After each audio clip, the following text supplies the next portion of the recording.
अभी इस कड़ी में अगले वक्ता के तौर पर मैं एडवोकेट विक्की चौधरी, प्रदेश प्रभारी तमिलनाडु एवं केरल, इनको निमंत्रित करना चाहता हूं और वो डायस पर आए और अपनी इस विशेष के संदर्भ में समय और विषय को ध्यान में रखकर बात रखे। एडवोकेट विक्की चौधरी, प्रदेश प्रभारी तमिलनाडु एवं केरल।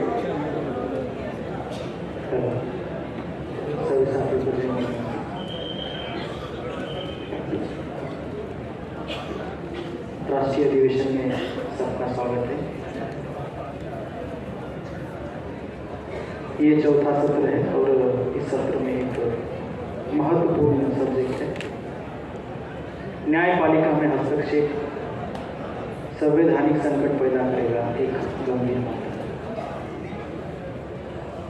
समय बहुत कम है मगर 2-3 जो पॉइंट है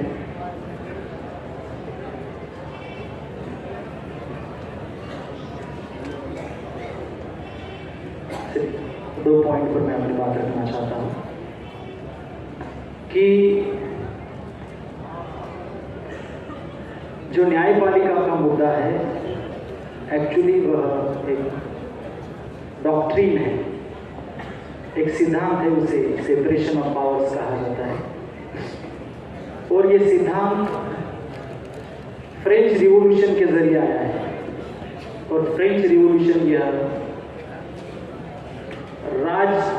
राजशाही के विरोध में हुई है और राजशाही में सत्ता का केंद्र केवल मात्र एक व्यक्ति होता है और वह होता है राजा। यानी अन्याय करने वाला और न्याय करने वाला एक ही व्यक्ति होता है।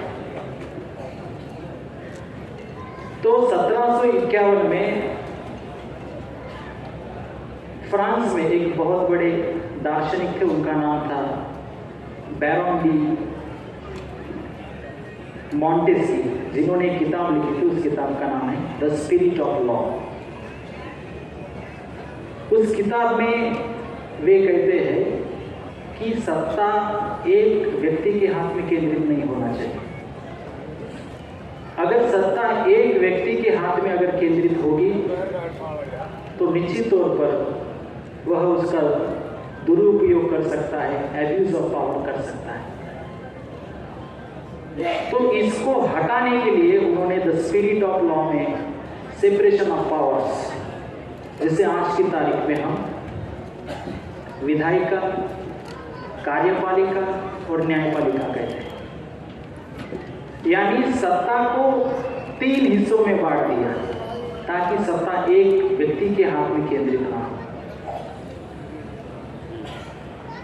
और वे आगे ये कहते हैं कि ये 3 स्तंभ जो है वो लोकतंत्र की नींव है।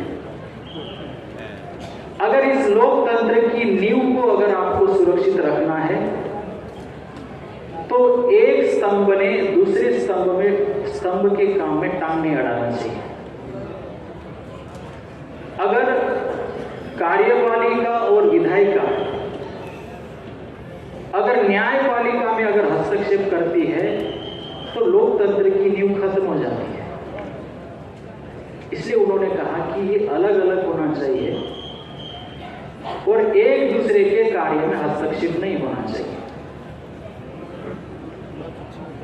उसके बाद जब 1774 में अमेरिका में क्रांति हुई, जिसे अमेरिकन रिवॉल्यूशन कहा जाता है, और आप लोगों को शायद मालूम होगा कि 1789 के दौर में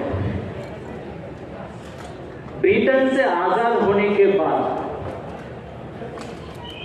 अमेरिका के लोगों ने ये निर्णय किया कि हमें आगे राजशाही नहीं बल्कि लोकतंत्र को चलाना है, लोकतंत्र को मजबूत करना है। लोकतंत्र को मजबूत करने के लिए उन्होंने संविधान लिखने का फैसला किया और ये दुनिया का पहला रिटन संविधान है। जैसे भारत के संविधान के फादर डॉक्टर बाबा साहब अम्बेडकर है, वैसे ही अमेरिकन कॉन्स्टिट्यूशन के फादर जेम्स मैडिसन है। जेम्स मैडिसन अमेरिका के चौथे राष्ट्रपति भी हैं और संविधान को लिखने में सबसे बड़ा रोल संविधान लिखते समय उन्होंने कुछ पेपर्स लिखे, उसका नाम है फेडरल पेपर्स। उस पेपर में वे यह कहते हैं कि अगर इस लोकतंत्र की नींव, अगर इसकी हमें सुरक्षा करनी है तो उसकी 3 शर्तें हैं। वो 3 शर्तें अगर पूर्ण होती है तो ही हम लोकतंत्र की नींव को बचा सकते हैं। तो वे पहली शर्त ये बताते हैं कि ये जो 3 स्तंभ है, विधायिका, कार्यपालिका और न्यायपालिका, एक ब्लूटूथ तुम्हारे पास इन है? तीनों स्तंभों पर हम ढूंढ करेगा किसी एक समाज या फिर किसी एक जाति या फिर किसी एक समूह का कब्जा नहीं होना चाहिए, चाहे फिर वो इलेक्शन के जरिए ही क्यों ना हो। वीडियो बना रहे, लाइव में डाटा कर। अगर तीनों स्तंभों पर एक ही जाति के लोगों का अगर कब्जा हो जाता है तो वे कहते हैं कि ये लोकतंत्र नहीं है। चाहे वहां पर इलेक्शन हो फिर भी ये लोकतंत्र नहीं, ये जुल्मशाही है, ये गुलामी है, ऐसा जेम्स मैडिसन कहते हैं। दूसरी शर्त वे ये बताते हैं कि ये 3 स्तंभों पर बैठने वाले लोग स्वयं घोषित ना हो, खुद के द्वारा नियुक्त ना हो। और तीसरी शर्त ये बताते हैं कि उसमें परिवारवाद ना हो, नेपोटिज्म ना हो, भाई भतीजावाद ना हो। अगर ऐसा है तो वह लोकतंत्र नहीं है। अगर आज देश की परिस्थिति को अगर हम देखते हैं तो तीनों स्तंभों पर ब्राह्मणों का कब्जा है और न्यायपालिका के ऊपर भी ब्राह्मणों का कब्जा है। और ये क्या बोलते हैं उसको,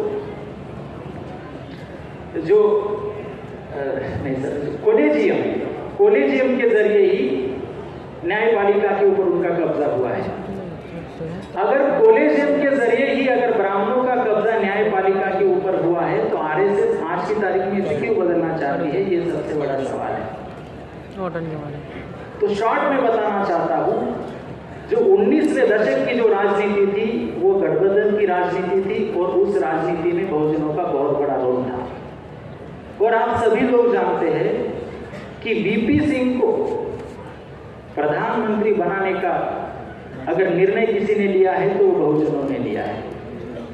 और वीपी सिंह ने क्या करना चाहिए इसका भी निर्णय बहुजनों ने लिया है, यानी मंडल कमीशन को लागू करना। तो ब्राह्मणों को लगा कि अगर विधायिका पर भी बहुजनों का कब्जा हो जाता है तो कल जाकर न्यायपालिका में न्यायाधीश को नियुक्त करने का भी अधिकार विधायिका और कार्यपालिका के पास होगा। ऐसे तो विधायिका, कार्यपालिका और न्यायपालिका में भी बहुजन मजबूत हो जाएंगे। अगर बहुजन इन तीनों स्तंभों में अगर मजबूत हो जाते हैं, अगर इनका सही और सच्चा प्रतिनिधित्व अगर आता है तो वो संविधान लागू करने में कामयाब हो जाएंगे और आने वाले समय में हमारा राज खत्म हो जाएगा। ये सबसे बड़ी बात थी।